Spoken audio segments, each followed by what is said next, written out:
You cite in AUMA where the tax money will go. Will it benefit the schools, the roads, the parks, the infrastructures, or the homeless? And we're going to start off with Dale now. Well, there's an entire section on taxation, and I believe what was learned from the lottery was that if you put money in the hands of these guys in the general fund, they piss it away.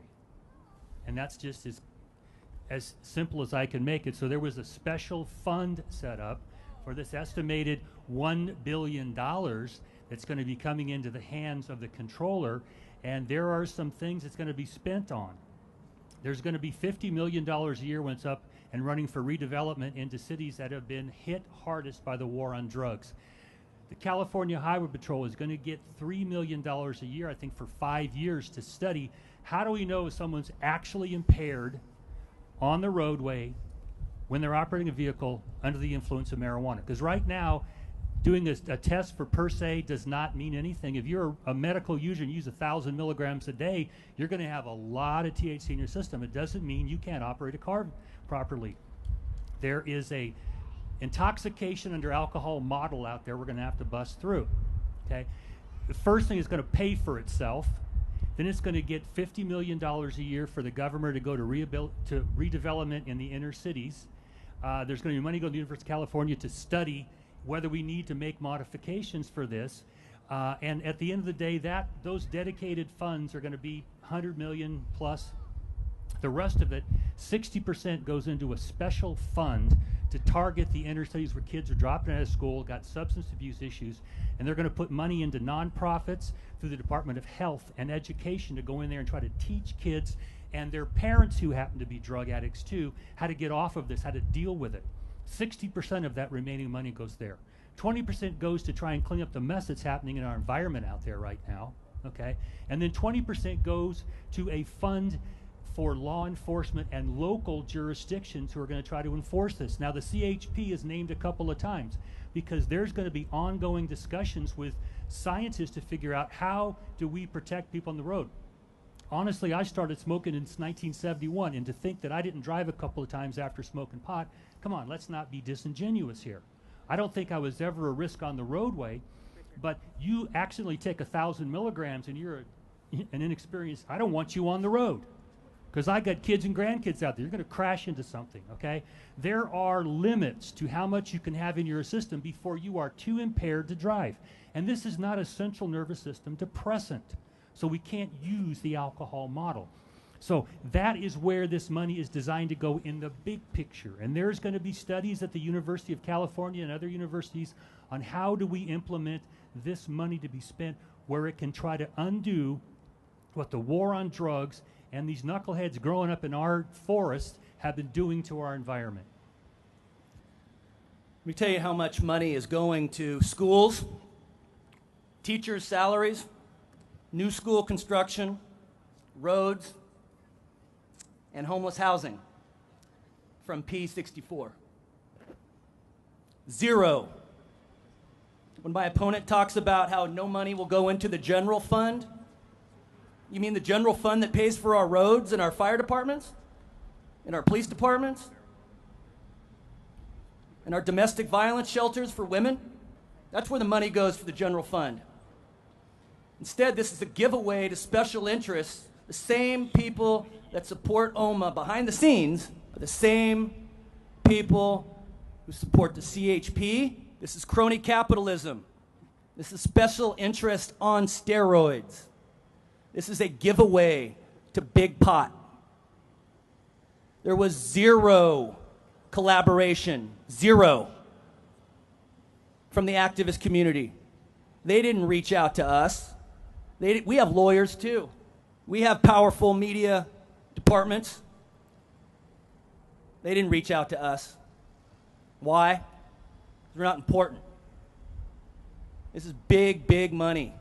We've been calling for a tax and regulate scheme since I was a 19-year-old sophomore at Chico State. And we're finally here. Tax, regulate. And it's not going to where it should go. This is a horrible, horrible bill or initiative. And I'm not going to make ad hominem attacks against anybody up here. We're all people of goodwill. I'll say it again. My name's Kevin Saunders. My name's not Kevin Sabat. I'm embarrassed to share the same first name as Kevin Sabat. My father was a drug enforcement agent, but he stood up and he spoke out and he quit and became a special ed teacher.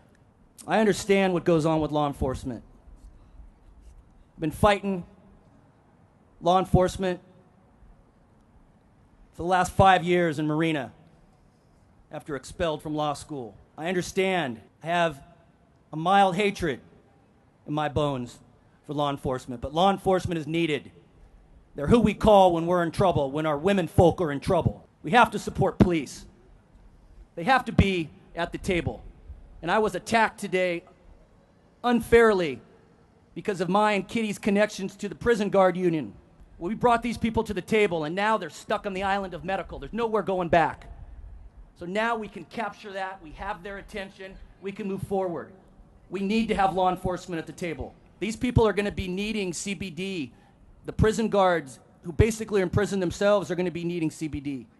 Cops who are now going, DEA agents, like my dad's partners, are going into the medical marijuana industry. Now, we have their attention. Let's not keep law enforcement, let's not keep it a negative situation. Let's embrace them. They have a role in this as well. This is a step. We don't like it. There's a lot we don't like about it, but it is a step. Can we have a new question? This is what I love. I think, you know, it's like I feel we're at the in the Pentagon getting a briefing and they say a whole lot of nothing.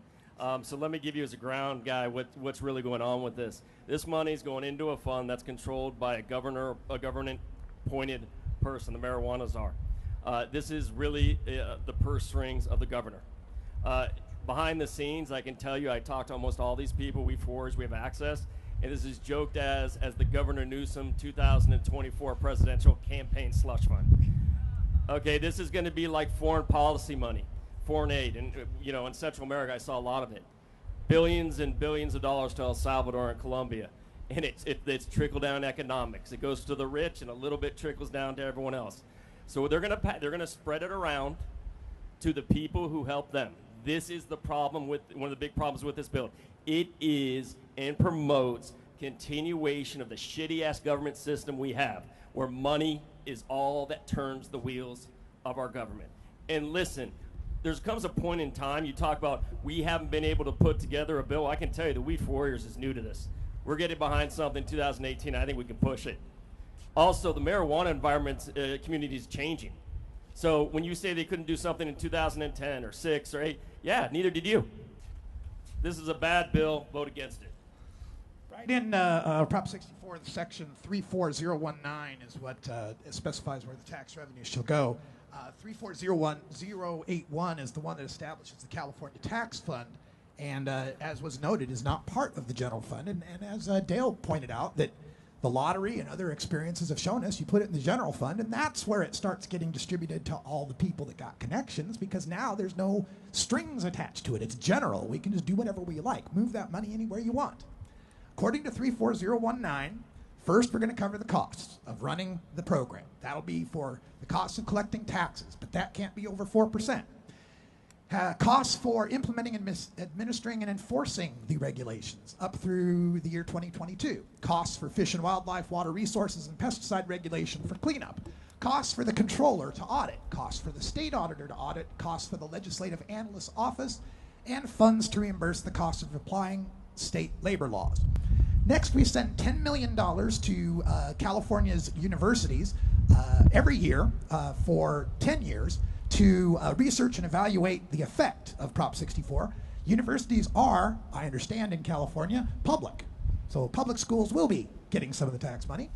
Not the elementary, not the middle school, not the high school, but the universities will. $3 million to CHP to research driving impairment every year for 5 years. $10 million expanding to $50 million over the span of 5 years for the Governor's Office of Business and Economic Development for community reinvestment grants that will help support job placement, mental health treatment, substance abuse disorder treatment, navigation, legal services, and medical care for communities disproportionately affected by past state drug policies. Then we'll send $2 million to University of California, San Diego, so that they can study the effects of cannabis and how it might controlled, anything that's left after spending that money, and again, we're talking $1 billion, so there'll be plenty left, 60% of that goes to youth drug prevention, youth education, prevention, and early intervention at the Department of Healthcare Services to educate them about substance use disorders. Then another 20% goes to environmental cleanup to help clean up the wilderness areas of California that have been polluted and ruined by illegal grows. And finally, 20% going to protect public health and safety in the state and local government law enforcement account. That will help CHP for enforcing DUI, help the Highway Patrol to grant nonprofits the ability to study DUI science, the Board of State and Community Corrections for addressing public health and safety, and those grants cannot go to cities that have banned any of the Prop 64 licensing. And in 2022, it can't be less than $10 million for that. So that's where the money will be going. I got a mic again. Okay. So let me just correct Russ on that last part. And one of the questions that we missed that was on your list is asset forfeiture. There is a lot of money that is going to maintain the war on drugs currently that is gained through seizing the assets of drug dealers, right? So there is a lot of money going from the black market into people's hands in the government. And when you follow the money, you really see why the war on drugs is the way it is. But as far as the tax revenue and how it's broken up, what you have to understand is why they have all those different things listed. It's not because they're trying to do good. It's because they're trying to get polling points. Because it sounds better to say, give it to this, give it to that. But in reality, there's somebody in the governor's office or appointed by the governor that will decide what charities, what this money goes to in reality. Because there's broad spectrums of, yes, it needs to go to drug education, but whose drug education nonprofit is it going to, right? Is it Jerry Brown's wife's or best friends? All this is going to be controlled by, well, I guess it would be Gavin Newsom by the time it goes into effect, but what we're looking at is a situation where it's not as clear as it should be. The money is being divided up in almost an arbitrary way to make it sound like it's better for everybody, when in reality it's the governor's office that gets to control all this money, and there's very little say from anybody else.